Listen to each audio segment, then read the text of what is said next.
Coming up on the report, the rent crisis has been driving establishments out. What ethnicity is being targeted? Plus, find out how you can be a teacher and live a comfortable life in California, and see the changes that are coming to the Pollock Library.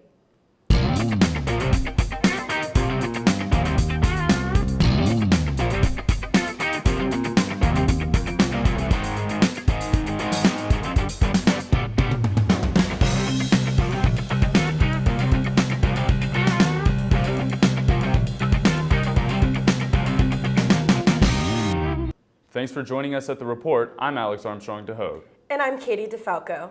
The report is brought to you by the broadcast journalism students at Cal State Fullerton. We begin today with the devastating news from around the globe. Tragedy struck New Zealand as a gunman showed up to 2 Christchurch mosques and took the lives of 50 people while leaving many more injured.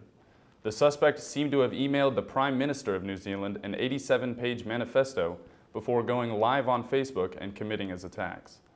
The Prime Minister, Jacinda Ardern, says there will be a gun change in policy. In times like this, we must love harder and we must come together in solidarity to bring out change. New Zealand, our hearts are with you.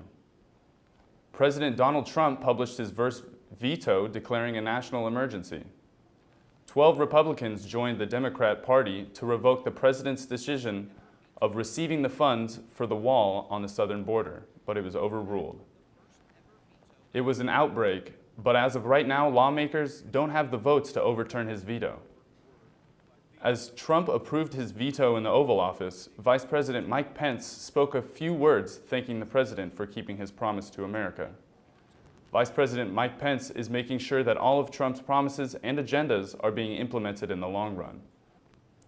Our dear Aunt Becky from Full House, Lori Loughlin, has been released on a $1 million bond after a court appearance from the alleged scandal to get her daughters into USC. Loughlin and her husband allegedly paid $500,000 to get their daughters Olivia Jade and sister Isabella into a top university. The couple pretended their girls were on the row crew to qualify as recruits to USC's crew team.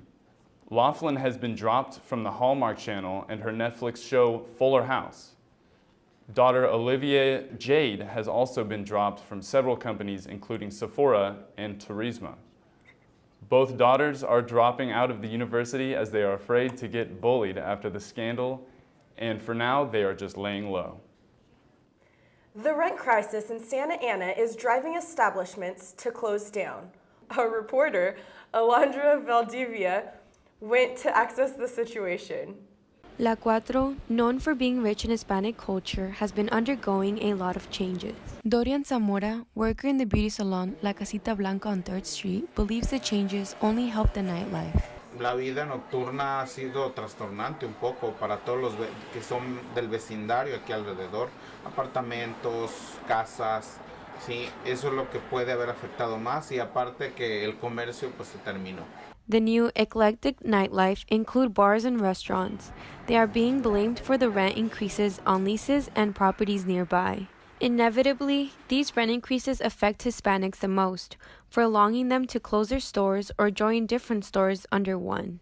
Ya no nos hicieron a un lado, pero de esa manera el aumentar las rentas es, ya no es negocio para mí, no tengo dinero para pagar tanta renta, cierro mi negocio. Ryan Chase is a 4th generation of landowners here in Santa Ana.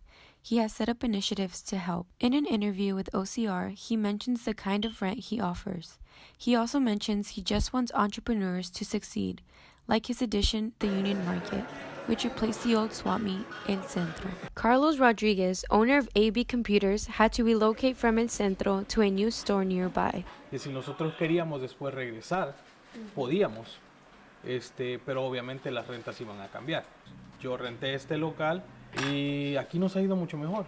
For Carlos, the transition ran smoothly, but not everyone had the same luck. Alicia Ochoa, worker at a Tosti Locos car in Santa Ana, believes luck and the new nightlife have nothing to do with it. Igual que cualquier otra persona, ellos también están haciendo la lucha para salir adelante y no creo que ellos son culpables de este cambio. Regardless of who's to blame, La Cuatro, or should I say downtown Santa Ana, is not what it was 10 years ago. And with a new streetcar on its way, it may never be the same. Imagine potential warning of a stroke being noticed by a device as commonly used as a watch. Stanford Medicine and Apple have partnered together to create an app that can detect irregular heartbeats. The Apple Heart Study app connects to the user's Apple Watch and will send a notification if there are abnormal spikes in heart rates that could potentially mean something serious.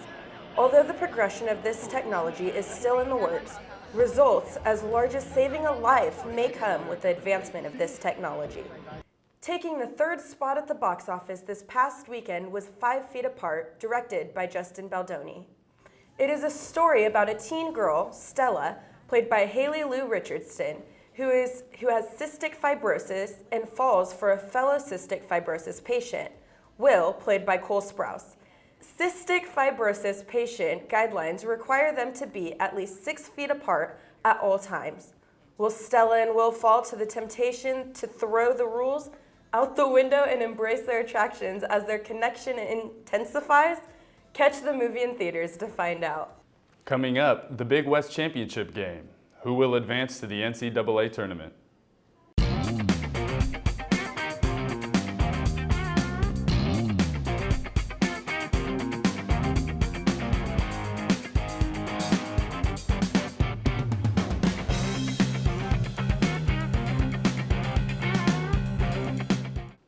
Sunday night's NBA basketball had several thrilling games, especially this game between the LA Clippers and the visiting Brooklyn Nets. The game was tied going into the fourth quarter, but with the game winding down, there was only one man getting the ball. Lou Williams nailed this deep shot to win the game, 119-116. Oh my goodness! That just happened. Things just aren't getting better for the struggling LA Lakers as they dropped their third game in a row visiting New York. It seemed like the Lakers had the game won late in the fourth, but a 13-1 run by the Knicks in the last minutes left LeBron sprawling. Look at Hezonja with the defense to shut down the King on the final shot. 33 points for LeBron, but they still fall short. Knicks win 124-123. Moving forward, teachers' salaries have been an issue in California, but has been increasing, although for new teachers, their start-off pay isn't great as they hope.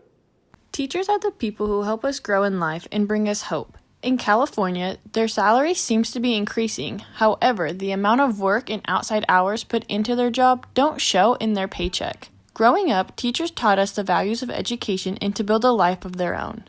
According to Sacramento to Be, California teachers saw a modest pay bump in the past 15 years by 2%, and hopefully will continue to grow. So my starting salary, 15 years ago, I started in LA Unified, was $32,000 annually. It's changed significantly. I currently make, here in this district, $106,000 a year. As changes in teachers' pay are improving, new teachers starting off don't make that much due to lack of experience. So I'm aware of the starting pay. I know in the beginning it's not that much, but you have to start somewhere. And with more time and experience, I know that it will increase. Experience is what creates the foundation of a teacher's salary, as well as the degree they earn in college. Should be based on years of experience and titles and degrees and educational background.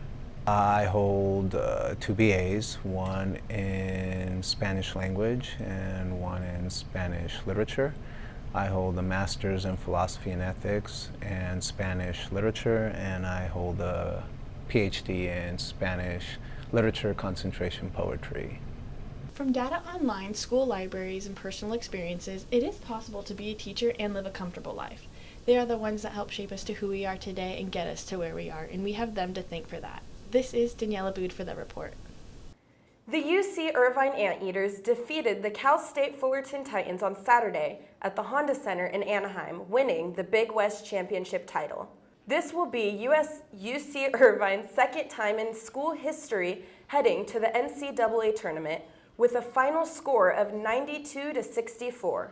The 28-point margin is the largest in a Big West title game, contributing to the 30th win for the Anteaters was Colin Welp, who had a career-high 23 points, as well as Max Hazard, who also had 23 points. UC Irvine coach Russell Turner stated, "He wanted to make a statement with our performance, and that's exactly what they did Saturday night." The construction just never goes away, does it? Cal State Fullerton's Pollock Library is going through some more renovation this semester. Our own Alex Armstrong DeHogue got an opportunity to visit to learn more information. Things are getting a little loud in a normally quiet library. Cal State Fullerton's Pollock Library is moving into its final phase of renovation. The 5-year renovation began following an earthquake that struck the area. And there was an earthquake about 5 years ago that, while it didn't really damage the building, it did expose some flaws, in the ceiling. Some tiles fell. This caused the closure of floors 4 and 5 on the south side.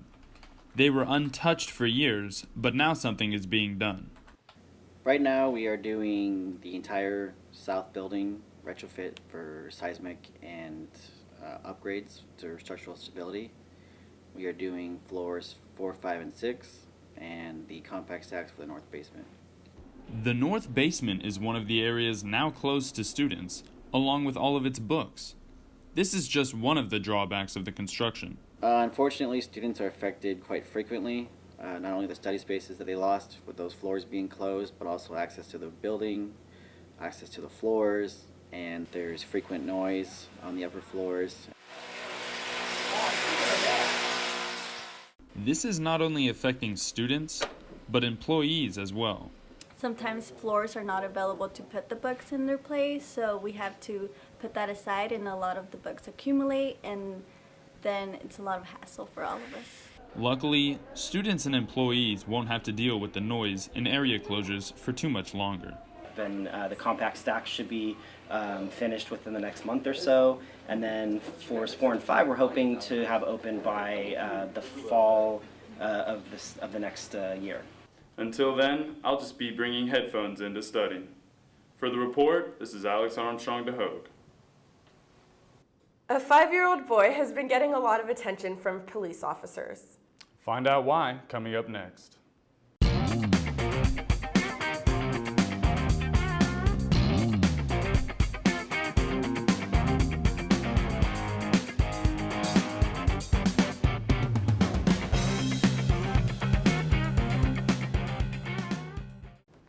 Spring has sprung. The Fullerton Arboretum's annual Veggie-Palooza took place this past weekend. People from all over the county brought their wagons and carts to choose from a variety of hundreds of different tomatoes, peppers, and plants. The Fullerton Arboretum hosted its annual Veggie-Palooza this past weekend. Veggie-Palooza is the largest plant sale in the region, focusing exclusively on tomato and pepper plants. This year we propagated something like 21,000 different vegetable plants, all done from seed.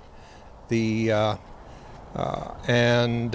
those, regretfully, with the cold weather and rain that we had, we lost over 6,000 of the plants. But it looks like today is going to be another real success. With a variety of close to 300 tomatoes, peppers, and veggies for sale, all geared toward the home gardener, people from all over the county came to support the event. We like to grow our own herbs and vegetables if we can, so it's a lot of fun with the good weather and a lot of rain. So we're really excited to try something new. We try to try a new plant every year, see what grows. The most popular plant for sale? The tomato plant. Over 100 varieties of tomato plants were for sale this year, including every size from cherry to beefsteak and every color from white to black. Yeah, I'm called the Tomato Man. Been doing this probably since, 1998, I think. Tomatoes is just a great hobby of mine. I usually start all of my own seeds, I like this venue really a lot because I think it affords people with different types of tomatoes that they normally wouldn't find at Home Depot or Lowe's or even at the local nursery. Signing off for the report in Fullerton. This Saturday, the Animal Adventure Park in New York welcomed a new calf. April, the giraffe's pregnancy, was heavily monitored through social media. The birth was broadcasted live on YouTube and around 300,000 people tuned in. This is April's second calf since joining the park in 2015. Jordan Patch, owner of the park, says that with mild giraffe numbers plummeting annually, every calf born counts. Now the search for a name is ongoing. Followers of this story are waiting anxiously to see the calves. Food, games, and rides all for free?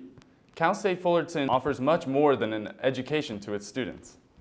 The second annual ASI Carnival has brought students together for a night of fun and entertainment as they eat catered food, play different games, and ride carnival rides without having to pay a single cent. Last year, Cal State Fullerton's ASI brought this new event to the college's campus. This year, the second annual ASI Carnival was nothing shy of success. Third year CSUF student Madison Watson enjoyed the event with some friends. So I did what's right behind us. I went down the slide. That was definitely the highlight, I think, of this whole experience. And the food was really good, and so were the little carnival games that they had on the side.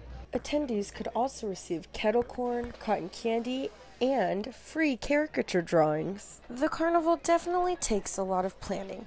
And Emma Gibson is an ASI leader who's part of the brains that made this event possible. I am athletics coordinator for Titan Task Force, so part of ASI. So I was a part of the team that created the event and just made sure that took part in all the planning and that sort of thing. College can get pricey, and not everyone would be able to afford to go if they had to pay, which is why students should take advantage of having the opportunity to attend for free. First-year student Derek Zamudio believes events like the carnival are a great way to bring the Titan community together. I think these are really good, especially because Cal State Fullerton is such a commuter school, that there need to be more events that would be held to get students to come out and maybe just put themselves out there more. So this is like one of those events where like people that you don't really know, doesn't matter what organization you're a part of, it doesn't really consist of like target one audience, it targets the entire campus, so it was really important. The excitement of the free carnival here at Cal State Fullerton has brought the Titan family together once again. I'm Katie DeFalco reporting for The Report. It is a conflicting time for law enforcement officers across the country, but a 5-year-old boy from Tennessee has plans to spread respect towards officers one hug at a time. Foster Rutson wears his police hat, SWAT vest, and aviators every day and has begun a new movement he calls #HugACop that encourages people of all ages to hug a cop whenever they are seen. Foster has big dreams of becoming a police officer one day, but until he is old enough to join the force, he will show his admiration with many hugs, showing that one small act of kindness can go a long way. Thanks for tuning into The Report. Follow us on social media. I'm Alex Armstrong DeHogue. I'm Katie DeFalco. See you next time.